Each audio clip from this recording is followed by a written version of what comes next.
આંતરરાષ્ટ્રીય વિશ્વ મહિલા દિવસ અંતર્ગત નમસ્કાર ગુજરાત દૈનિક સિને મીડિયા ફાઉન્ડેશન પ્રસ્તુત આંતરરાષ્ટ્રીય વિશ્વ મહિલા દિવસની ઉજવણી નિમિત્તે નારી રત્ન સન્માન સમારોહ 2025નું 9 માર્ચ રવિવારે આદિ શંકરાચાર્ય ઓડિટોરિયમ વિદ્યાનગર ખાતે ભવ્ય આયોજન કરવામાં આવ્યું હતું।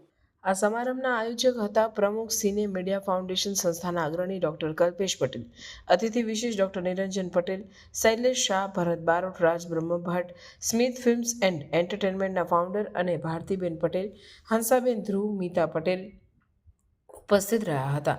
ગુજરાતમાંથી સાહિત્યકાર, લોક સાહિત્યકાર, ફિલ્મ, શૈક્ષણિક, મીડિયા, લોકનેતા, બિઝનેસવુમન, રમતવીર, સોશિયલ જેવા અલગ અલગ 11 વિભાગોમાં સરાહનીય કામગીરીના કદરૂપે પ્રોત્સાહિત નારી રત્ન સન્માન 2025 કાર્યક્રમનું ભવ્ય આયોજન કરવામાં આવ્યું હતું, જેમાં ગુજરાત ઉપરાંત રાજસ્થાન અને મહારાષ્ટ્રથી પણ મોટી સંખ્યામાં સન્માનીઓ ઉપસ્થિત રહ્યા હતા, જેઓને સુંદર ટ્રોફી અને પ્રમાણપત્ર ઉપસ્થિત આમંત્રિત મહેમાનોના હસ્તે એનાયત કરવામાં આવ્યા હતા।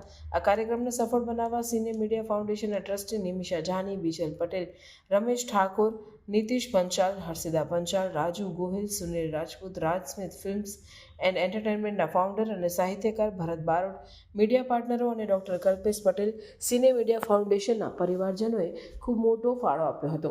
જુનિયર દિલીપ કુમારે સૌને હસાવતા અને પોતાના સુંદર અવાજમાં ફિલ્મી ગીતો સંભળાવીને સમગ્ર કાર્યક્રમને ખૂબ સુંદર રીતે સંચાલન કર્યું હતું। ખીચોખીચ ભરેલા ઓડિટોરિયમમાં કાર્યક્રમની શરૂઆત પ્રાર્થનાથી કરવામાં આવી હતી। ત્યારબાદ રાષ્ટ્રગાન સાથે અતિથિ વિશેષ મહેમાનોના હસ્તે દીપ પ્રાગટ્ય કરી વિદ્યાની દેવીમાં સરસ્વતી અને શક્તિ સ્વરૂપા નારીઓને બિરદાવવાનો કાર્યક્રમ શરૂ થયો હતો। ત્યાર પછી આમંત્રિત મહેમાનોએ મહિલા દિવસ ઉજવણીના ભાગરૂપે પોતાના માનનીય વિચારો રજૂ કર્યા હતા।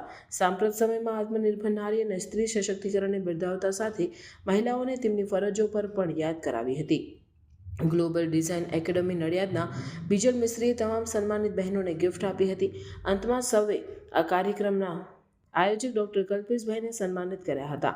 સન્માનિત નારીઓના ગ્રુપ ફોટા અને ચા નાસ્તા સાથે કાર્યક્રમનું સમાપન થયું હતું। સૌ સન્માનિત નારીઓનો ટૂંકો ઇન્ટરવ્યૂ પણ લેવામાં આવ્યો હતો। આજના કાર્યક્રમની સફળતા સૌના હસતા ચહેરામાં પ્રતિબિંબિત થઈ હતી।